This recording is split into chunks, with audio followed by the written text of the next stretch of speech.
बिस्मिल्लाहिर्रहमानिर्रहीम। प्यारे बच्चों, अस्सलाम वालेकुम। मैं इस वक्त पाँचवीं जमात की तलबा व तालिबात से मुखातिब हूँ और मैं इंग्लिश की क्लास लेने जा रहा हूँ। प्यारे बच्चों, आप अपनी अंग्रेज़ी की निसाबी किताब टूलिप सीरीज़ बुक 5 को पेज नंबर 81 पर खोलिए और इस पेज पर जो हम लैंग्वेज वर्क एक एक्सरसाइज दी गई है जिसका नाम है लैंग्वेज वर्क, और ये एक्सरसाइज जो है लेसन जो एक पोइम है पेपर बोट्स, तो इसकी एक्सरसाइज में से जो है ये एक एक्सरसाइज लैंग्वेज वर्क। और इसका पार्ट ए हम जो है वो इस तरह से है। Choose the correct compound word from each of the following from the box given below. यहाँ नीचे एक बॉक्स दिया गया है, इसमें कुछ वर्ड्स दिए गए हैं, paper clip, paper money, paper bag, paper weight, paper work और पेपर शॉप। ये अल्फाज जो हैं इनको हम कंपाउंड वर्ड्स कहते हैं, क्योंकि मैं आपको ये बताते चलूँ कि कंपाउंड वर्ड जो है वो दो या दो से ज़्यादा अल्फाज का मुरक्कब होता है। इसको हम उर्दू में मुरक्कब लफ्ज़ कहते हैं कंपाउंड वर्ड को।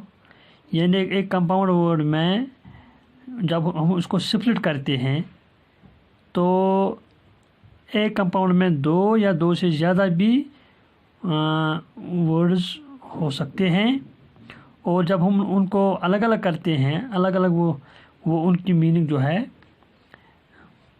फिर वो अलग अलग माना देते हैं। यानी एक कंपाउंड वर्ड दो या दो से ज़्यादा लफ्ज़ों का मुरक्कब होता है, और जब हम उस एक कंपाउंड वर्ड को स्प्लिट करते हैं, जब उसमें जो दूसरे जिन अल्फाज का वो मुरक्कब होता है वो अलग से जब हम उन लेंगे तो वो अलग से अलग जो है मीनिंग देते हैं। इस तरह आप फुटबॉल कहते हैं, फुटबॉल जो है एक कंपाउंड वर्ड है। तो फुटबॉल एक गेंद होती है जिसको हम अपने पैरों से जो है पैरों का इस्तेमाल करके वो खेलते हैं फुटबॉल। तो जब हम इस फुटबॉल में दो अल्फाज का मुरक्कब है, इसमें अगर हम फुट अलग से भी लिख सकते हैं, बाल अलग को भी ले सकते हैं, और फुट जो है पैर को कहते हैं, पाँव को कहते हैं, बाल गेंद को कहते हैं। इस तरह यहाँ भी ये जो अल्फाज हैं ये भी मुरक्कब अल्फाज हैं, यानी कंपाउंड वर्ड्स हैं। तो इनकी मीनिंग दी गई है, हमने क्या करना है, ये मीनिंग पढ़ के ये जो 6 सेंटेंस यहाँ दिए गए हैं ये भी 6 हैं ये यहाँ, तो हर एक यहाँ जो ये 6 कंपाउंड वर्ड्स दिए गए हैं इनकी मीनिंग दी गई है। हमने चूज़ करना है कि कौन सी मीनिंग किस कंपाउंड वर्ड की है। पहला है work that involves handling papers, यानी वो काम जिसमें पेपर का इस्तेमाल हो, कागज़ का इस्तेमाल हो, तो उस काम को हम क्या कहेंगे सिंगल वर्ड में, या इसको हम क्या कहेंगे इसको हम पेपर वर्क कहेंगे। यानी पेपर वर्क की मीनिंग यहाँ दी गई है, work that involves handling papers. Paper work हम उस वर्क को कहते हैं, उस काम को कहते हैं जिसमें कागज़ का इस्तेमाल हो। तो ये जो पहला work that involves handling paper, इसका जो कंपाउंड इसकी ये किस लफ्ज़ की मीनिंग है, ये पेपर वर्क की मीनिंग है। दूसरा है a book with a cover made of thin card, वो किताब जो किसी पतली कार्ड जिसका कवर जो है कोई पतली कागज़ हो, तो उसका इसको क्या कहेंगे, पेपर बैग कहते हैं, पेपर बैग। यानी वो किताब a book with a cover made of thin card, ऐसी किताब जिसका कवर किसी पतली कार्ड से जो है पतली कागज़ से बनी हो, तो उस किताब को हम यहाँ पेपर या उस कवर को हम جو ہے پیپر بیگ بھی کہتے ہیں. A small, number 3, a small piece of bent wire used for holding papers. تو ایک وائر ہوتی ہے، ایک تار ہوتی ہے جو بینٹ کی ہوئی ہے، تو اس وائر کی ایک پیس کو، اس وائر کی ایک ٹکڑی کو ہم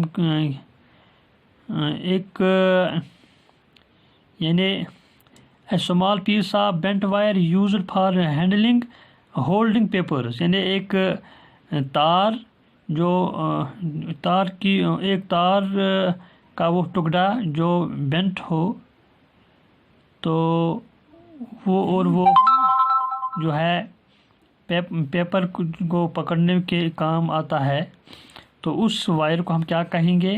اس کو ہم پیپر کلپ کہتے ہیں، پیپر کلپ.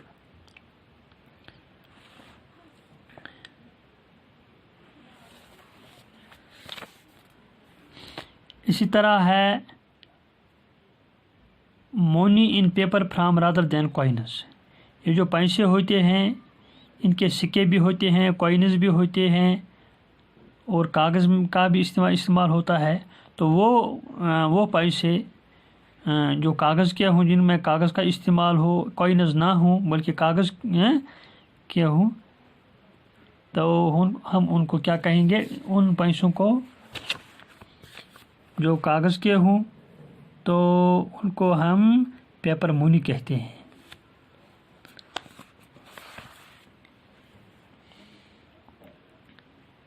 اسی طرح ہے place where newspapers are sold, ایسی جگہ جہاں اخباروں کو جو ہے بیچا جائے، تو اس جگہ کو ہم کیا کہیں گے؟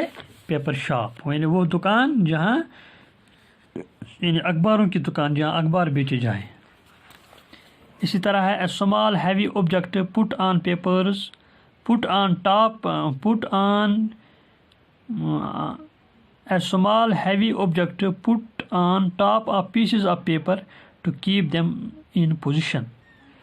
تو ایک جو ہے بھاری چیز ہوتی ہے، تو جس کو کاغذ جو ہے تو ان کے ٹاپ پر ان کے ایک جو ہے ایک کنارے پر رکھا جاتا ہے تاکہ وہ جو ہے ٹھیک طرح سے رہیں، ہوا میں نہ اڑیں. تو اس بھاری چیز کو ہم پیپر ویٹ کہتے ہیں.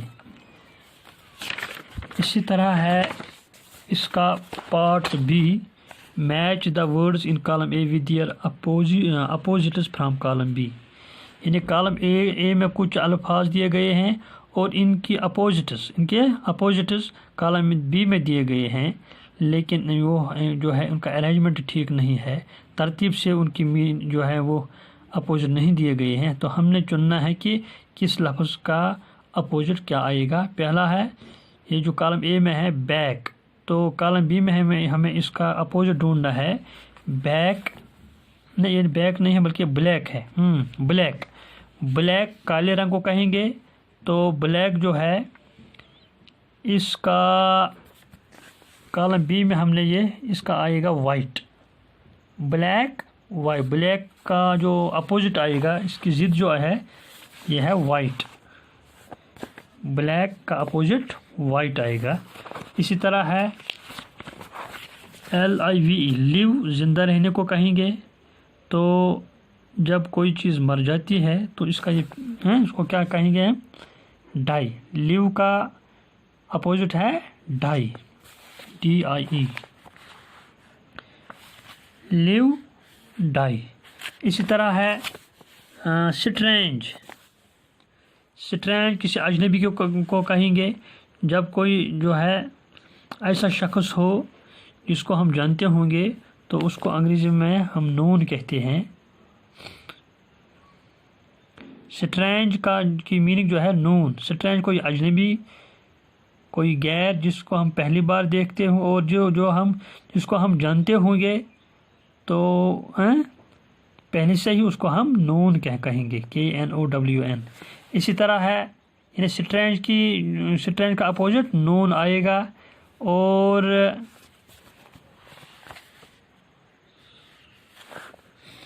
اسٹرینج نون KNOWN نون KNOWN نون. اسی طرح ہے لٹل چھوٹا، اس کا آئے گا بگ. لٹل لٹل کی جو کا اپوزٹ آئے گا بگ. اسی کے طرح ہے ڈان جب صبح جو ہے سورج نکلنے سے پہلے جو یہ روشنی پھیلتی ہے تو اس کو ہم ڈان کہتے ہیں. تو شام جو ہے تھوڑا اندھیرا چھا جاتا، جو ہے آفتاب غروب ہونے کو ہوتا ہے تو پھر تھوڑا سا وہ اندھیرا چھا جاتا ہے، ڈم لائٹ ہوتی ہے تو اس کا ہم ڈسک کہتے ہیں. تو ڈان جو ہے ڈان ڈان کا اپوزٹ ڈسک DUS کیا آئے گا ڈسک. اسی طرح ہے سیف محفوظ، اس کا آئے گا ڈینجرس. سیف کی کا اپوزٹ ڈینجرس ہے. سیف کوئی محفوظ جگہ ہے، ڈینجرس خطرناک جگہ ہے، کوئی خطرناک. تو نائٹ رات کو کہتے ہیں، دن کو کیا کہتے ہیں، اس کا آئے گا ڈے. Night day. والسلام علیکم.